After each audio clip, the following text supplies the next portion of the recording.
Hi everyone, it's Pam. This is the last part in our Saving Your Family History series, and we're going to talk about organizing and labeling your digital photos. Last week we finished with scanning your photos, and now we're going to talk about organizing them and then also organizing all the photos you have, whether it be on your computer, your flash drive, your memory card from your camera, wherever they may be. Just like in week 1 we talked about locating your family archives, we also have to do this digitally as well. So where are your digital photos? They may be everywhere from your computer to your camera to Facebook to a flash drive to a phone to an old phone. Part of the issue is that we take so many photos nowadays, and it's easy and inexpensive, which never used to be the case. So locating and keeping track of all these photos is a very overwhelming task. It gives us more photos to sort through and save because of the amount of photos we take. Step 2. So we're able to find the photos and we're overwhelmed. My recommendation is don't worry about your photo backlog for now. Just think about how you're going to use things moving forward. Organizing old photos is time consuming. Some of us may have more time on our hands now, and maybe it's a good project to do.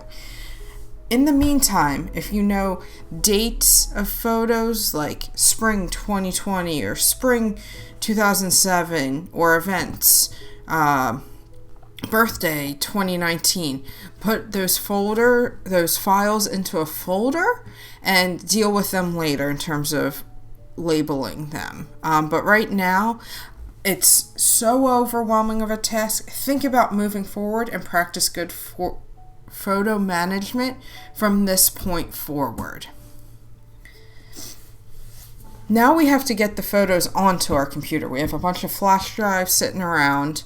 And there's different ways to do it, and you can plug your camera or your phone into the computer or the flash drive, and there's built-in photo software on both Macs and PCs.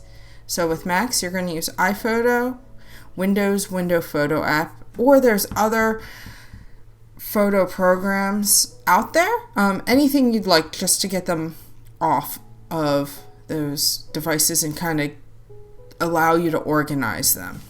Or you can also make a new folder on the desktop of the computer and kind of put all the photos from a specific time frame in there. Step 4, grouping photos. You can group them by date, like I said, like spring 2019 or fall 2016, or into sets or albums. So if you know if it's from a specific event, you can do that. I've tried to do this where I kind of group things together from a specific date, and this way I just have a bunch of folders in the seasons, and then eventually I can work my way through the backlog. If you do this more frequently, you won't have a backlog moving forward. And it also helps if you're trying to find a specific photo, okay, at least this event took place in 2012. I can go through those folders. Step 5, naming photos.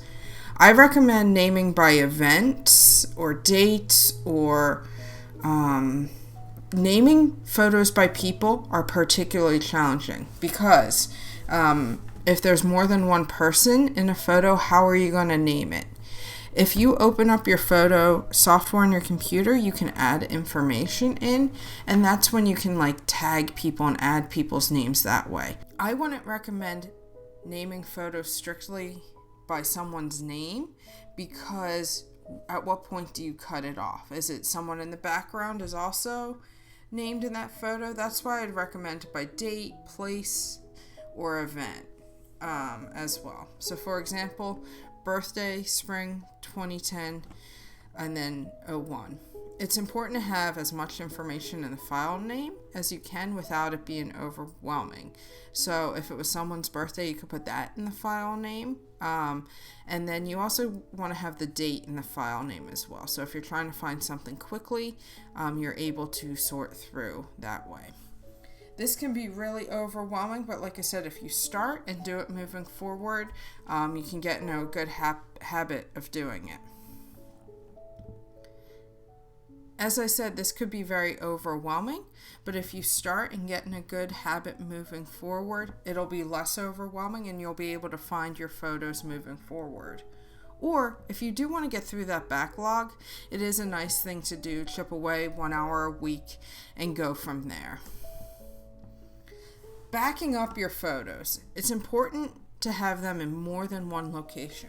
For example, all your photos are on one computer. Your computer breaks, then you lose all your photos. I'd recommend having them in 2 to 3 locations in addition to your computer. You could put them in the cloud, things like iCloud.